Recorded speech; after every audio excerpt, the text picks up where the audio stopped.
Hi everyone. So we're doing something new with the Lapse channel, and we're going to be integrating more marketing slash business tips. I know a lot of people who are using Lapse are doing it for their businesses or their side business. So we're going to really start bringing in experts in these fields so that we can offer more knowledge in these areas. And today we have Danielle. Hi Danielle. Thank you for being the first person to do this. Hi, I'm so excited to be here. Thanks so much for having me. Can you tell everyone about yourself? Who are you? What do you do? What's your business? Yes, absolutely. So, hi everyone. My name is Danielle Wiebe. I am the founder of Business Babes Collective, which is a community for female entrepreneurs who are looking to grow and scale their business. So, we actually started, and I actually know Sarah from when we were doing in-person events. So, we started in 2015 doing networking events and workshops, and everything was in person. And of course, with everything that happened over the past year, we've completely transitioned into online. So we have a membership community now. We have a podcast.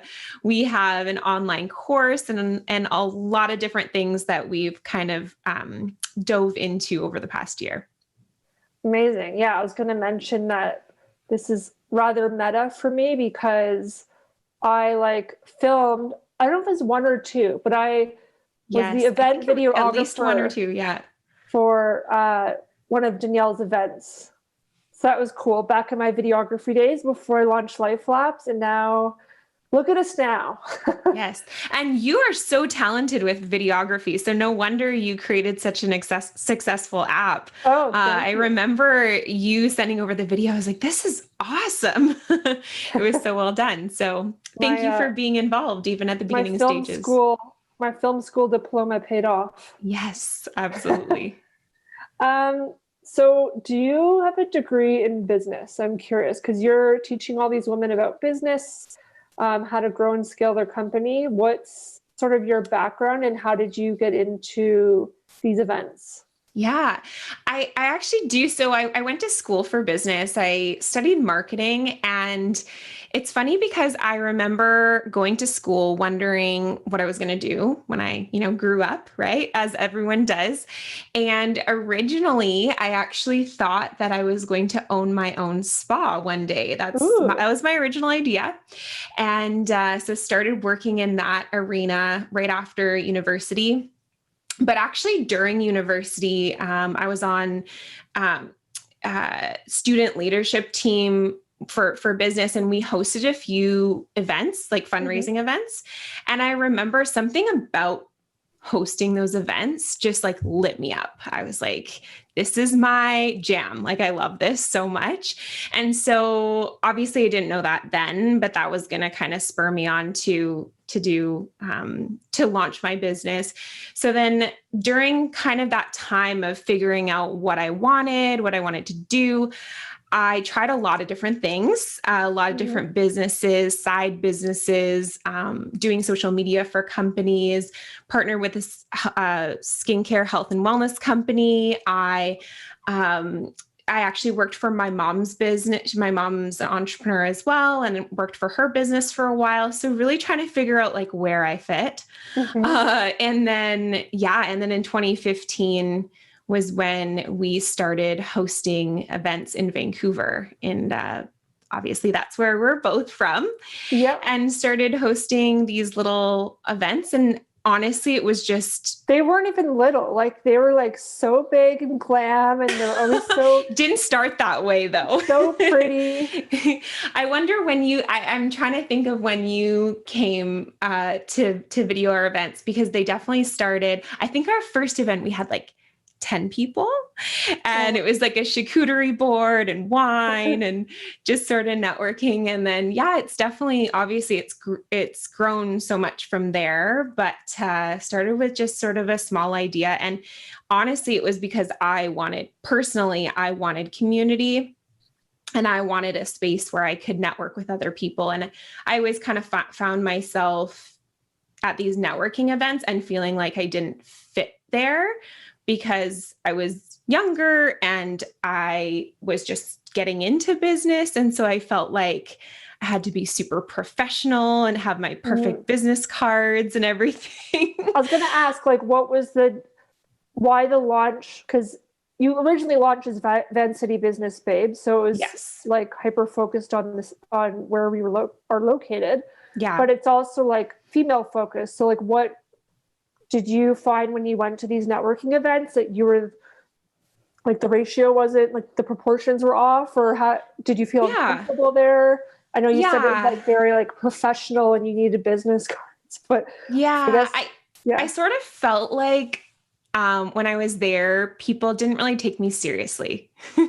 So, you know, I would go to these events and there would be, and I was definitely one of the only women in the room. And all these people who, you know, had been in business for 10 years and, you know, they own these massive companies and super successful. And so I felt like I wasn't taken seriously because I was like, well, I just started a business and I have this little side hustle. And so it was I kind of just felt out of the loop a little bit. And so I thought to myself, and I remember I would go to some of these events and I would find people that I'm like, oh, like that person is like me, like they're kind of similar age. And so I would obviously gravitate to them and we would start talking and we would talk about the fact that, you know, there wasn't a lot of people like us going to these events. But I remember thinking, I think there's more people out there that are either small business owners or wanting to get into business and they don't necessarily have a place to go, or they're too scared to go out there and network because it has that like very professional sort of feeling to it. So I wanted to create these events. And of course, it started in Vancouver where they were fun, that people wanted to come to. They were, you know, like not just stuffy networking, but it was like a fun cotton candy at event. And like beautiful champagne and so something that people would want to come to, and then also a place where people would feel welcome and feel like they can ask questions, no questions off the table, no stupid question kind of thing. And so that's how it started. And then we ended up, I mean, over the next, well, it's been 6 years, just over 6 years that we've had, you know, our business now, but we launched in different cities as well before the pandemic. So we have 5 chapters across North America now. And then, now we're global because we're online. So it was kind of a whirlwind. Definitely. I think it was our third year that we ended up launching in all these different cities. And that was a crazy time. Like it was nuts. And it was really a lot of fun, but definitely experienced some burnout in that time. Yes, let's talk about that. So were you like, do you have a team? Like, how are you scaling this business? And like, why did you decide to like dive into these other chapters? I mean, obviously the Vancouver chapter is so successful. Were there people messaging from these other cities? Like, how did you decide on the cities? And to like talk more, if you're open to it, about the burnout and what led to that. Yeah, absolutely. So it was the original idea to be able to launch in another city came because I was visiting a friend of mine who lives in San Diego, and she was saying, oh my goodness, I love what you're doing in Vancouver. That's so cool, so inspiring. And she was like, I wish we had something like that here in San Diego. And so anyways, you'd think that the idea would click right away, but it didn't. So I flew home and then I had the light bulb moment of, well, why can't we do something? Like, why can't she start hosting these events? Like I started from nothing and, you know, I didn't have any previous connections in business. I didn't have any experience in hosting networking events. So I thought, well, if I just literally give her a step-by-step of how I launched here in Vancouver, why can't she do the same thing in San Diego? And so that's what we did. And so I kind of coached her into, creating her own separate community there. It is still kind of inclusive of our global community. So then that's when I decided, okay, I think we need like an overarching brand, which was when Business Babes Collective was born.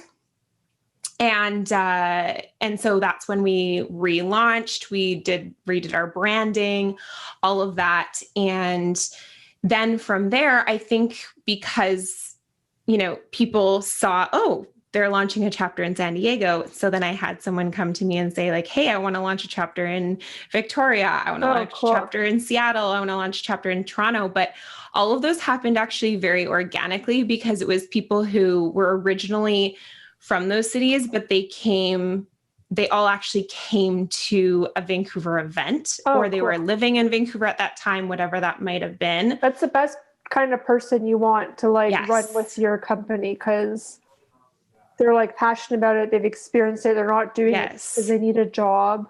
Exactly. And so all of those chapters launched very organically, built the relationship with that person first. And, it was a really scary thing for me to, take an idea that I had and let someone else kind of run with it. And so I wanted to make sure that trust and that relationship was built first. So that's sort of the process. So how did you do that? How did you build that trust with this person? Yeah. I mean, all these people. Yeah. So it was definitely like multiple conversations, multiple like meetings. Also just, under making sure that they embodied the like Business Babes Collective brand. We want to make sure like we're welcoming to everybody and, we're all about community. And I didn't want the chapter leaders just to be doing this for kind of like their own gain. It was more like they need to be passionate about people at the end of the day. Like that was the biggest thing, passionate about the community, passionate about people, and actually wanting to build something like a community that is strong and that other people are benefiting from. And so that was a big thing, just to make sure that they shared those values and they shared that kind of vision. And so it definitely took time. And that's kind of the reason I've been asked before, well, why haven't you, we've gotten tons of inquiries from other cities that want to launch different chapters. And it's just been, for me, it has to happen organically. It can't be like, I've had a lot of people who have pitched me and saying like, I'd love to start a chapter in this city or that city, but I don't know anything about them. They haven't been a part of our community really. Like it hasn't really been that natural thing. And so, it needs to be someone that I really trust to do you think a stranger could have those same ethos that you have with Business Babes Collective? Yeah. Even though you don't know them personally, because I'm thinking from like a recruiting standpoint for Lapse, it's like we want someone who aligns with our culture too. And, they're passionate about democratizing video creation and making a global impact, but they also like are creative and all that stuff. And I wish I had a network of developer friends, but I can't say I do. So, I'm curious, like, are you going to choose to only meet these people organically or you want to stick to that? Yeah. I mean, I think it would have to be someone who has been a part of our community for some time first to really understand. I think that's why it worked so well for the chapters that we did launch, because they had been to multiple events. They had been a part of our community. Obviously now it's very much more virtual. So, being a part of our collective and really like getting involved and, and understanding the way that we work. And then, I'm open to that conversation, of course, always. But as we grow more online as well, people don't necessarily have to be local in our cities now. So, So how did you manage all these new city launches. How many did you say? 5? So we did 4, well, okay, so we have Vancouver and then we have 4 other chapters. And yeah, it was one at a time, but it was definitely, like I said, it was a crazy year. It was such a whirlwind. And, like I said, I definitely experienced burnout. I was trying to control everything, do all the things, do it all on my own. We did have a small team at the time, but they were both part-time, and it was just, yeah, it was also me learning how to delegate, if I'm being completely honest. Yeah. Learning how to delegate, learning how to organize, create systems, outsource, automate, all the things that you have to learn as a business owner. Yeah. And, I was so used to flying by the seat of my pants, like doing everything organically, that I didn't really slow down to put proper systems in place for us to scale. It just sort of scaled. Very familiar. Yeah. Oh. So what sort of systems did you put in place so that you could get out of this burnout? Yeah. Well, I think it took that time of burnout to really recognize that I needed to change. Because I realized, like, I cannot continue to run my business this way. Like it worked for the first few years because we were, small enough to make that happen. But, I don't want to be working 12-hour days. I don't want to be working weekends and holidays. That's not what I started my business for. I always wanted to have a flexible schedule. I know we talked about that before as well. Yeah. Just about, like, you start a business and you want that flexibility and you want that freedom, that you kind of hear about. Yeah. And I was like, this is not happening for me. So, one of the biggest things was learning the power of delegating and also how to delegate. I think that was a really important thing that I had to learn. And yeah, how to train someone to do what you've been doing. And that takes time. Like, it doesn't happen overnight, right?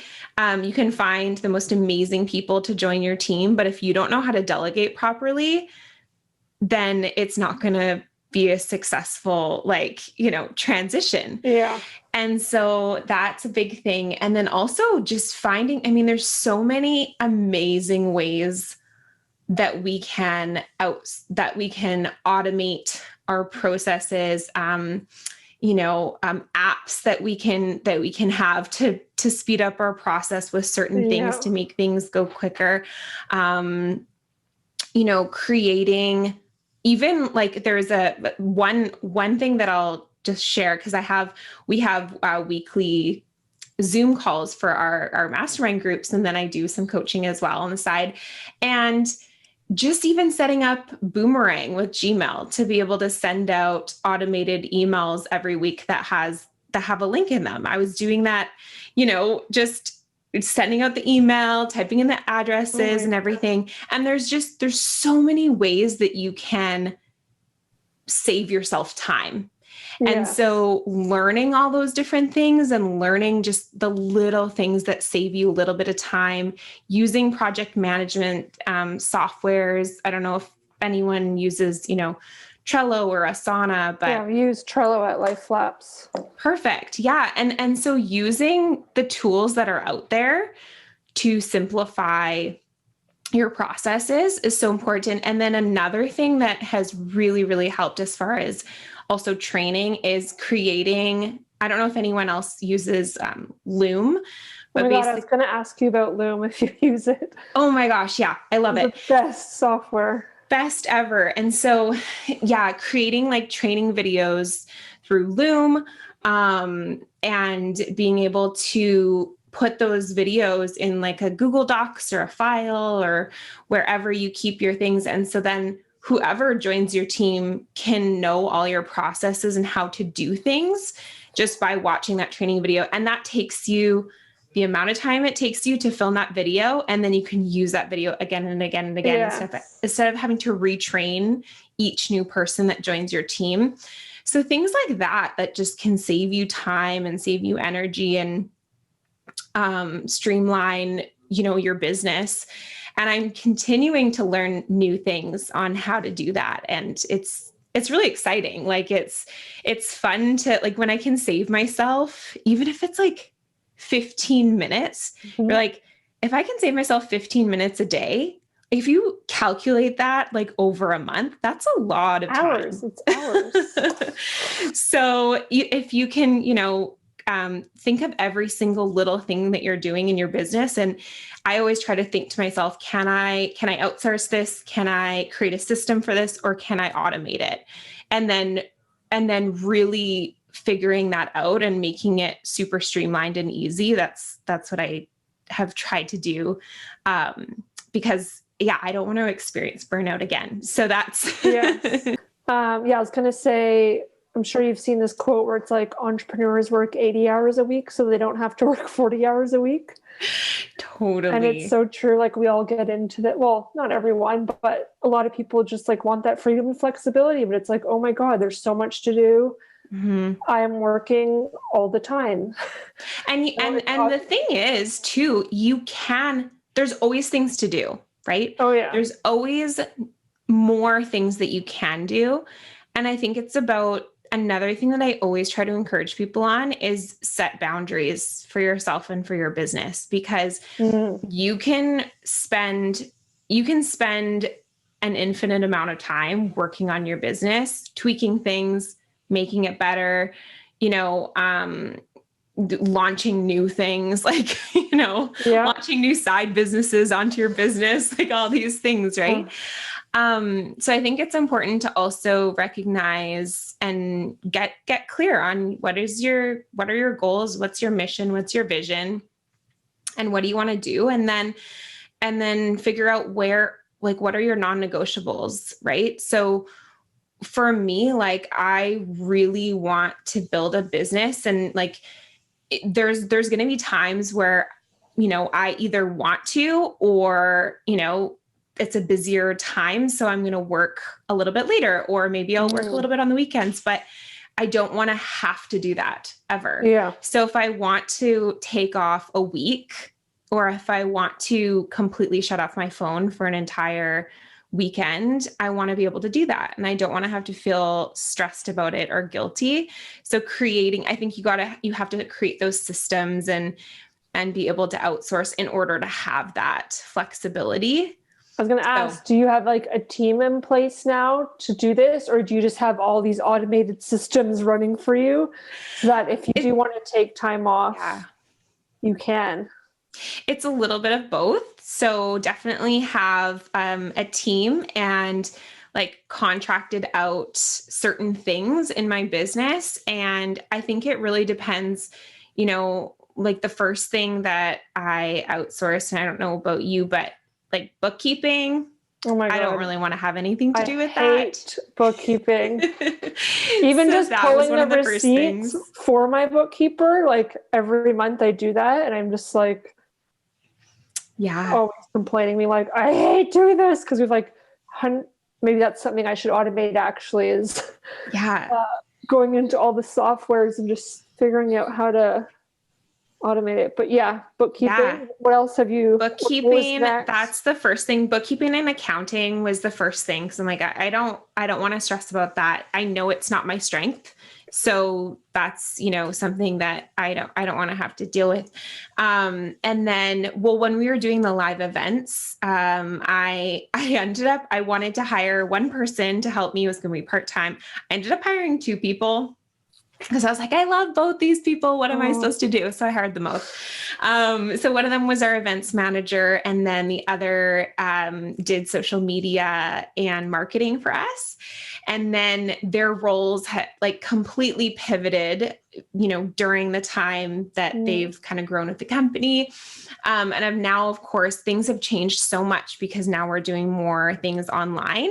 So I need more support with, email management and, client.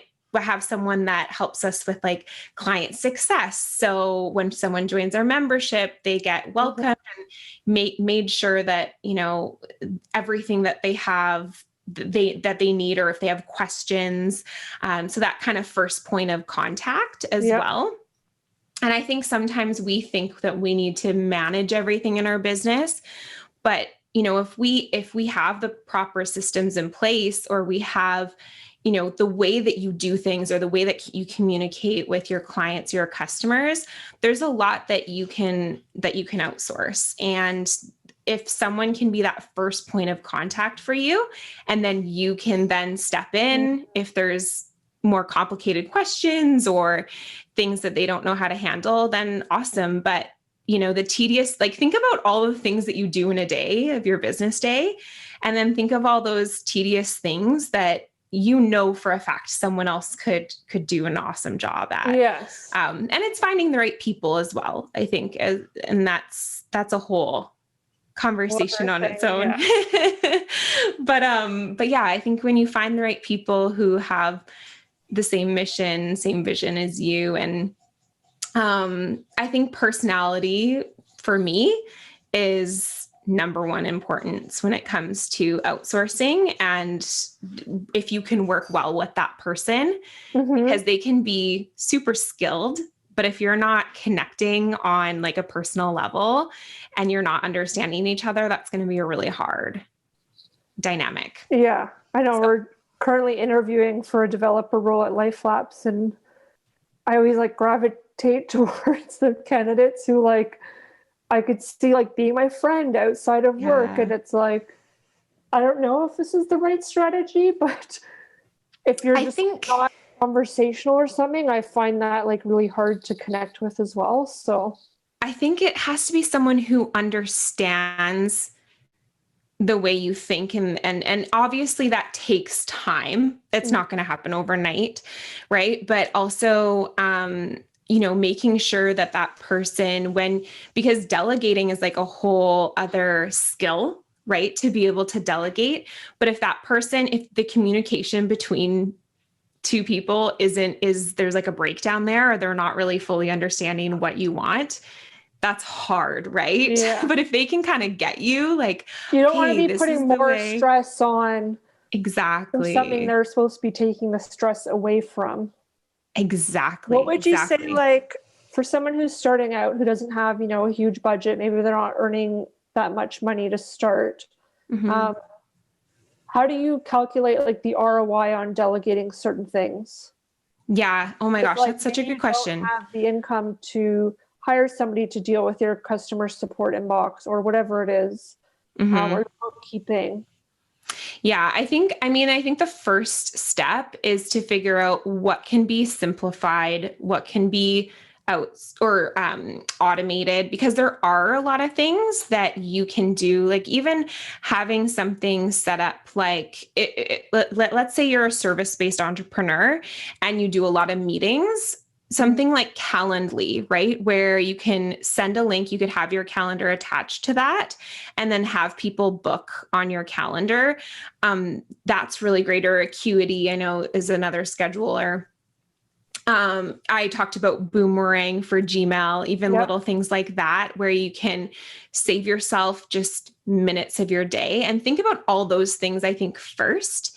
Then when it comes to, okay, let's say bookkeeping or, managing your email inbox, how much time is this taking me? Is this taking me 2 hours every week? Is this taking me 10 hours every week? Then thinking about what you could use or spend your time on that could actually bring in more revenue into the business. So, if you're someone who, let's say you're a videographer, right? And you know that if you book a job, you can get paid X amount per hour. Well, if you're spending more of your time on your craft, then having someone else take on those more mundane things that you can pay, right? Then you think about, well, you're actually making a profit because you're able to spend more time doing the things that You can are maybe take bringing on in more more income. clients or whatever. So you have Exactly. more time to edit now. Yeah, exactly. So even like calculating it that way, and I know it's different for everyone. If you have a product-based business, that's going to look very different. But I mean, I think it's important to like get out a spreadsheet and work those numbers out, because you might think you can't afford it, but then when you actually put the numbers in and you figure out, what you can afford, that could be like, that could save you so much time and so much energy per week. And the I would say opportunity cost, I think, is how I exactly. like to do it. Like for us right now, our Android app, as I mentioned, is not up to par with the iOS app, but it's like, what are we losing out on because it's not a great experience? So we're investing in that role. And, obviously that's something I wouldn't do myself. So I wouldn't experience burnout from trying to learn Android development, but it's like, what areas in your business are you losing out on opportunities because you don't have the talent there? You haven't invested in the talent to take it to where it needs to go. Yeah. And I would say like for us too, I mean, we just recently outsourced like social media creation, because we have a ton of content out there, but it's like organizing it and like making it into really fun, like captions and photos and everything like that. So I have a friend of mine, Alicia, who owns a social media company. So she's taking on the content creation. And then I have someone on my team that's actually like posting and engaging and creating that community online. And so it's really figuring out like, and I was realizing I loved actually doing that myself because I love being involved in the community. But I was realizing, hey, if I can outsource this, I can spend more time. I could hop on stories and connect with people there. And I could spend more time, working on actually building the business and doing like partnerships and different things that I'm also really passionate about and that I know are going to scale the business and eventually, bring in more revenue to the business. But I was kind of caught in, the weeds of the business and doing all the daily things. So I think you have to also realize, okay, when is it time to scale? And when it is time to scale, you have to start giving up some of the things that you're doing, even if it is an investment and maybe it's scary, but taking that leap. I know, as entrepreneurs, sometimes we have to take scary leaps and figure it out on the way. So, yeah. Because Danielle, you work with so many business owners. So what do you see as the biggest challenge that because you're working with small businesses, correct? Would you say there's a certain area? Are they mostly service-based people or? It's so funny. It's a total mix, to be honest, service and product-based businesses. But I think there's a lot of crossover between the two because, each one is trying to create an incredible experience for their customers and their clients.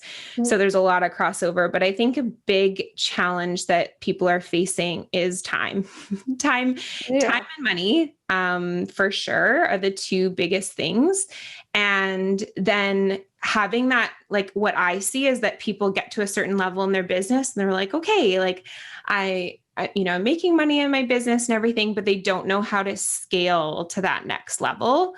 And usually it's because they don't want to be working more hours in the business. They're already like working at what they see as their capacity.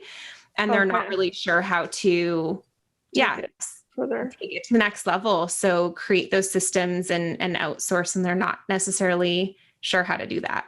So your tip for scaling would be then to outsource, delegate and outsource, automate what you can. So then you could focus on like the bigger ticket items. Or do you have any other suggestions for people who are reaching their capacity? Maybe they've done all this automation and everything. What would you suggest the next step is to scale?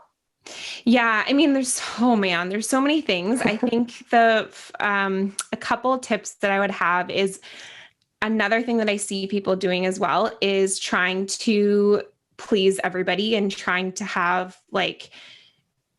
attract all these different types of clients or all these different types of customers to their business. So I think it's also getting extremely, extremely clear on who your target audience is and what they want.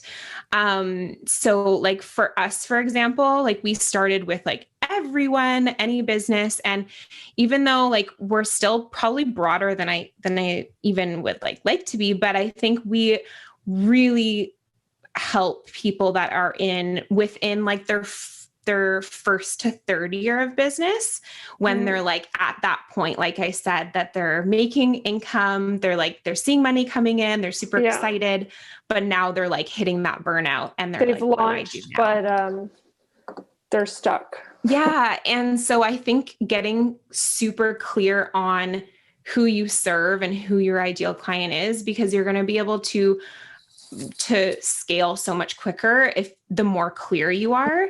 Because if you're just kind of broadly trying to market to everyone, then everyone's kind of confused on what you have to offer and if it's for them.